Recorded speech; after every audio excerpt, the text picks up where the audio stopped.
아멘. 다 함께 찬송 383장, 찬송가 383장 눈을 들어 산을 보니 같이 찬양 드리겠습니다. 찬송가 383장 눈을 들어 산을 보니 같이 찬양합니다. 눈을 들어 산을 보니 도움 어디서 오나.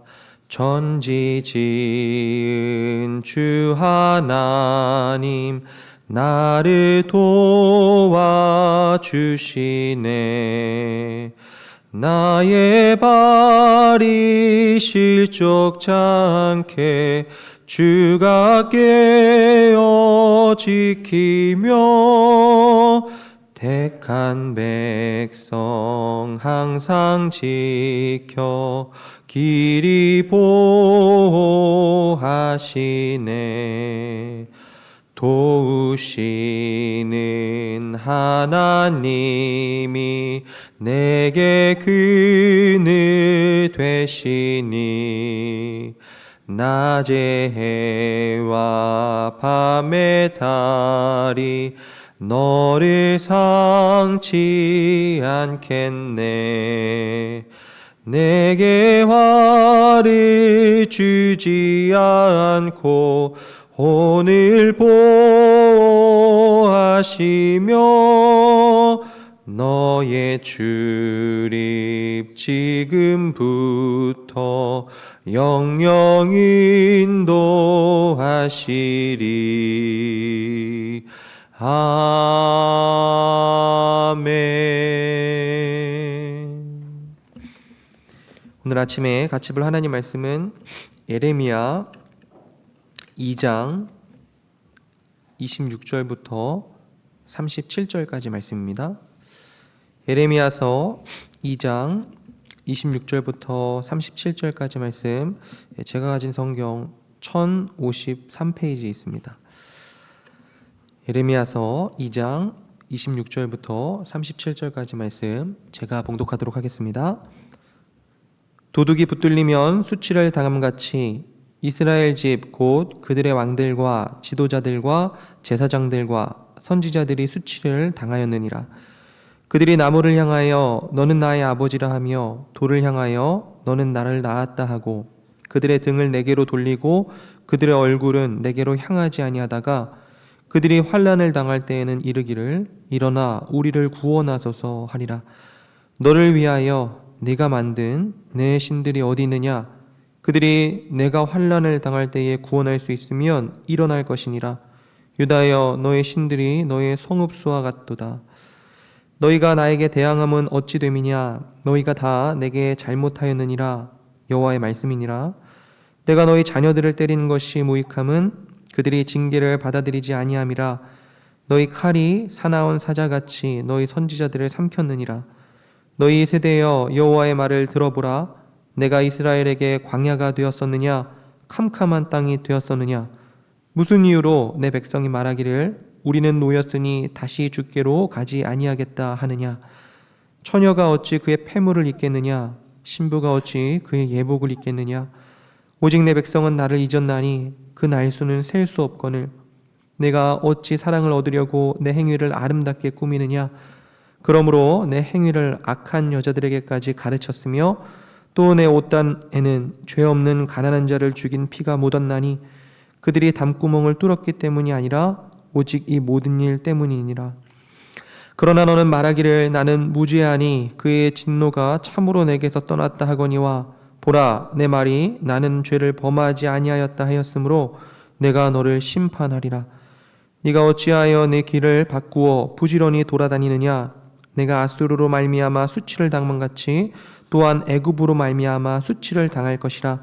내가 두 손으로 내 머리를 싸고 거기서도 나가리니 이는 내가 의지하는 자들을 나 여호와가 버렸으므로 내가 그들로 말미암아 형통하지 못할 것임이라.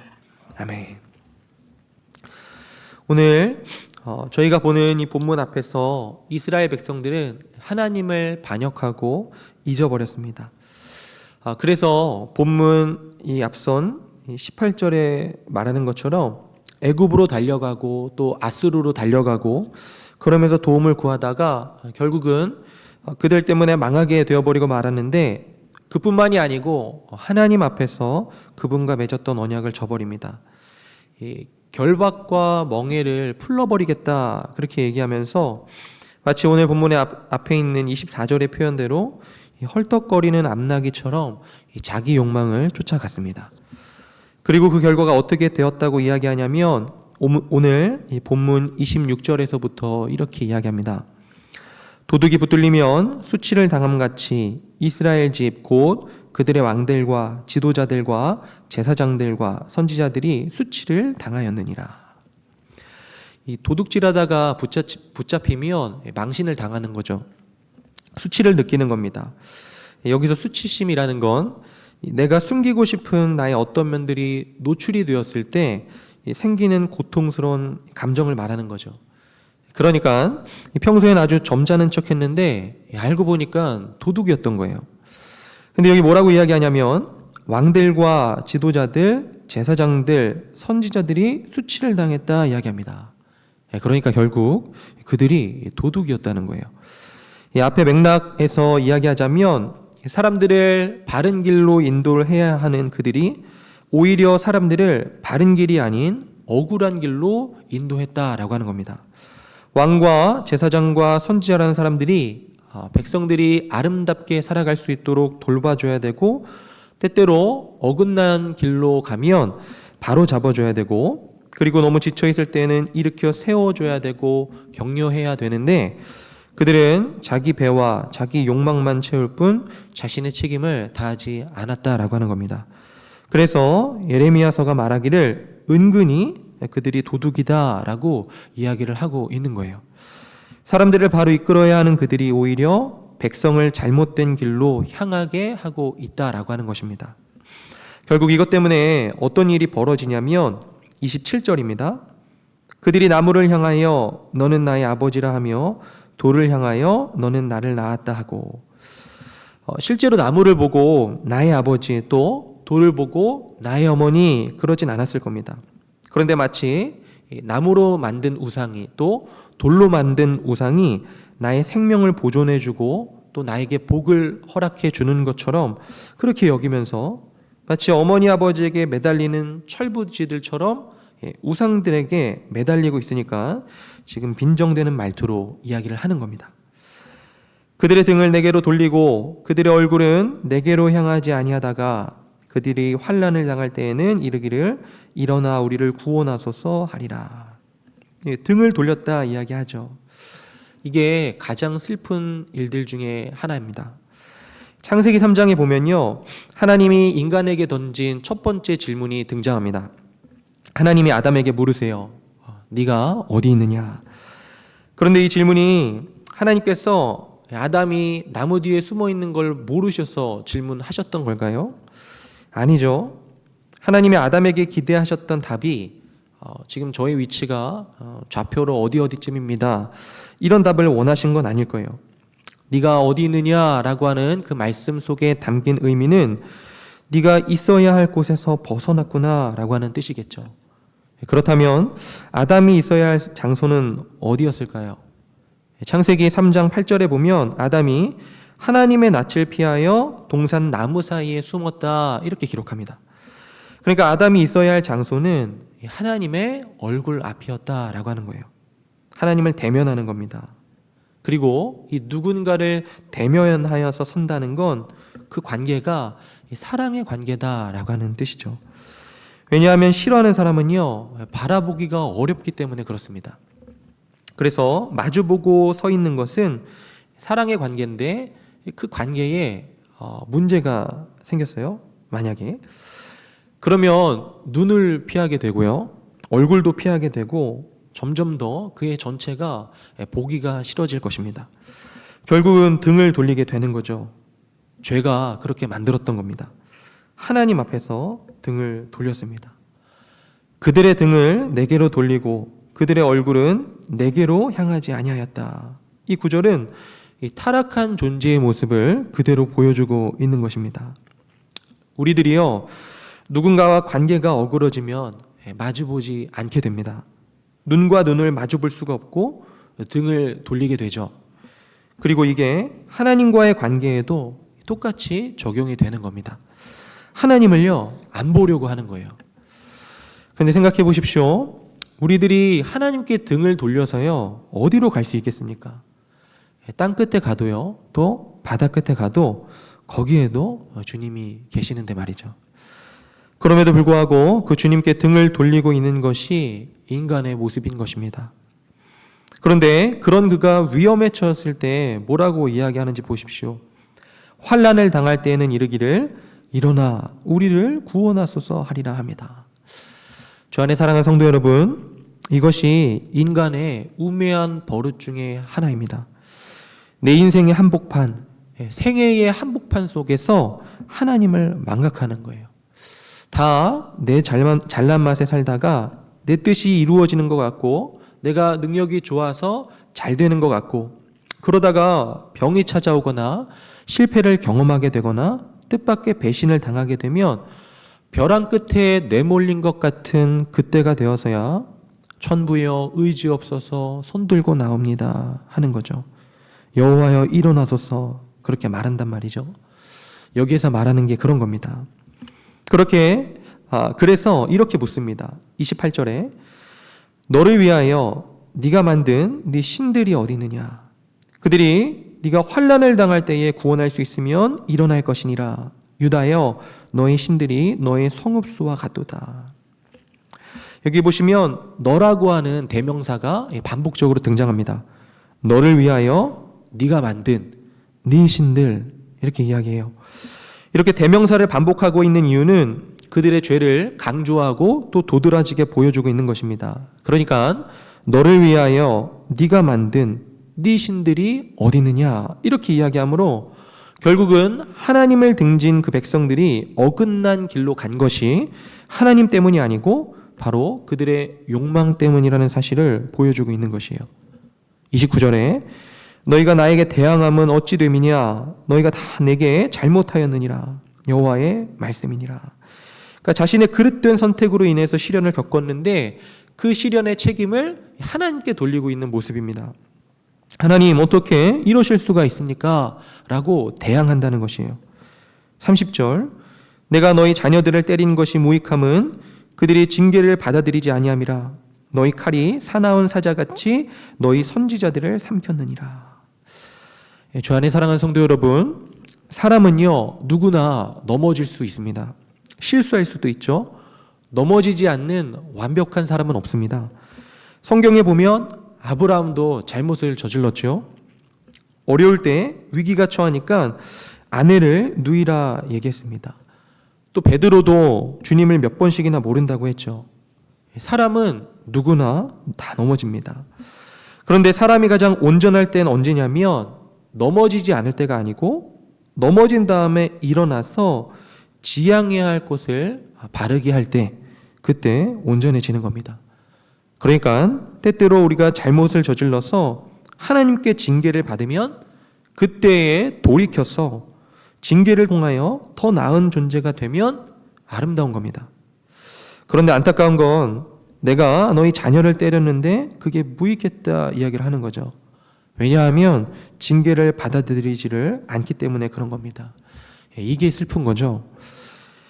너희 칼이 사나운 사자같이 너희 선지자들을 섬겼느니라.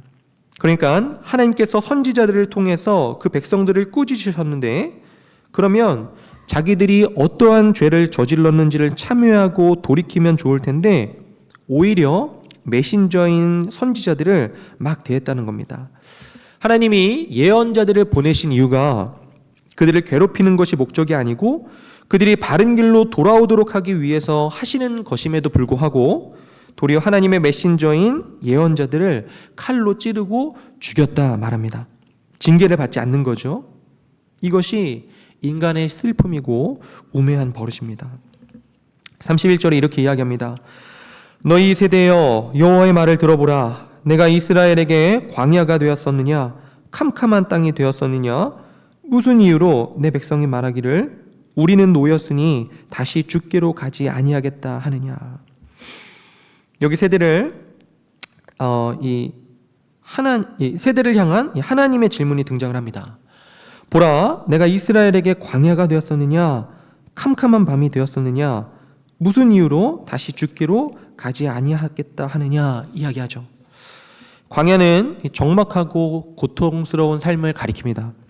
캄캄한 땅이라는 건 흑암지향, 그러니까 애굽 땅이었었죠. 그러니까 희망이 없는 상태 속에 있었습니다.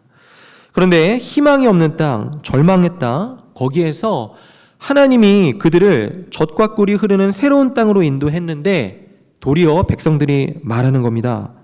우리는 노였으니 다시 죽게로 가지 아니하겠다, 이렇게 말한다는 거죠. 그래서 32절이 이야기합니다. 처녀가 어찌 그의 패물을 잊겠느냐, 신부가 어찌 그의 예복을 잊겠느냐, 내 백성은 나를 잊었나니 그날 수는 셀 수 없거늘. 신부가 결혼할 때에 예물과 패물, 예복과 패물을 어떻게 잊어버릴 수 있겠습니까? 그런데 이스라엘이 언약을 통해서 하나님과 결혼 관계가 맺어졌는데 다 잊어버린 겁니다. 그리고 그 날수는 셀 수 없겠거늘. 얼마나 오래되었는지 모른다라고 하는 거죠. 잊어버린 지 오래되었습니다. 33절, 네가 어찌 사랑을 얻으려고 네 행위를 아름답게 꾸미느냐, 그러므로 네 행위를 악한 여자들에게까지 가르쳤으며. 이 구절을 새번역 성경으로 보면요, 이해하기 쉽습니다. 새번역은 이것을 적나라하게 번역합니다.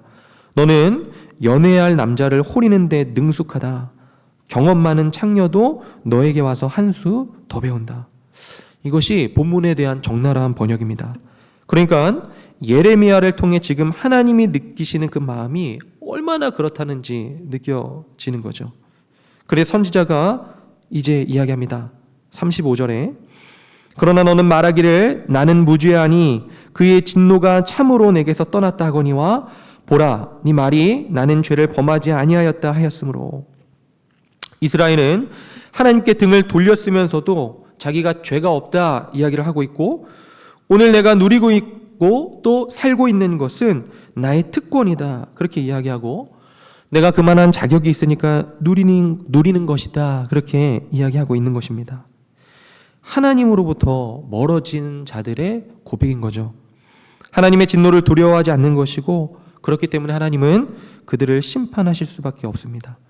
36절, 네가 어찌하여 내 길을 바꾸어 부지런히 돌아다니느냐, 네가 아수르로 말미암아 수치를 당함 같이 또한 애굽으로 말미암아 수치를 당할 것이라. 네가 두 손으로 내 머리를 싸고 거기서도 나가리니 이는 네가 의지하는 자들을 나 여호와가 버렸으므로 네가 그들로 말미암아 형통하지 못할 것임이라. 우상을 따라가고 국가적으로 보면 외세를 의지하는 것, 즉 하나님이 아닌 것을 통해서 안전을 도모하려고 하는 그 모든 일들이 얼마나 허망한 일인지 내가 그들을 버렸다. 그래서 형통하지 못할 것이다 말씀하시는 겁니다. 역사를 주관하시는 분은 강대국이 아니고 우리 여호와 하나님이시라는 걸 보여주는 거죠. 주 안에 사랑하는 성도 여러분, 오늘 우리가 이 하루를 시작하면서 우리들의 주인이 누구신지를 분명히 알고 시작했으면 좋겠습니다. 우리 인생의 주인이 누구신지, 역사의 주인이 누구신지를 바로 보고 오늘 하루도 그분에게로 끊임없이 돌이키는 것이 우리들의 삶의 과제가 되어야 할 것이에요. 정말 모든 만물과 모든 인생의 주 되시는 우리 주님께 경외심을 가지고 나아가시고, 그분은 오늘 그렇게 대하시고 주님을 가까이 하시며 사시는 오늘 하루가 되기를 바랍니다. 그런 은혜를 우리 모두에게 허락해 주시기를 주님의 이름으로 축원드립니다. 기도하겠습니다. 사랑과 은혜가 풍성하신 아버지 하나님 감사합니다. 오늘도 우리에게 새 생명을 허락하여 주시고 한 주를 시작하며 말씀과 기도로 시작할 수 있도록 은혜를 베풀어 주시니 진실로 감사드립니다. 오늘 말씀을 통하여 다시 한번 생각해 보게 됩니다. 우리들의 생애 한복판에서 하나님을 망각하는 일이 없을 수 있도록 주님 도와주시고, 하나님의 아닌 것을 통해서 안전을 도모하려고 하는 그 모든 일들이 얼마나 허망한 일인지 기억하게 하여 주옵소서. 주님과 언약 관계를 맺은 그 사랑의 관계, 주님, 우리들의 삶 가운데 늘 되새기고 누리며 살아갈 수 있는 은혜를 오늘도 허락하여 주옵소서. 감사드리며 우리 주 예수 그리스도의 이름으로 기도드리옵나이다. 아멘. 하늘에 계신 우리 아버지여, 이름이 거룩히 여김을 받으시오며 나라가 임하시오며 뜻이 하늘에서 이루어진 것 같이 땅에서도 이루어지이다. 오늘날 우리에게 일용할 양식을 주옵시고 우리가 우리에게 죄지은 자를 사하여 준 것 같이 우리 죄를 사하여 주옵시고 우리를 시험에 들게 하지 마옵시고 다만 악에서 구하옵소서. 대개의 나라와 권세와 영광이 아버지께 영원히 있사옵나이다. 아멘. 우리 같이 기도하도록 하겠습니다. 세 가지 기도 제목 놓고 함께 기도하겠습니다. 첫 번째입니다.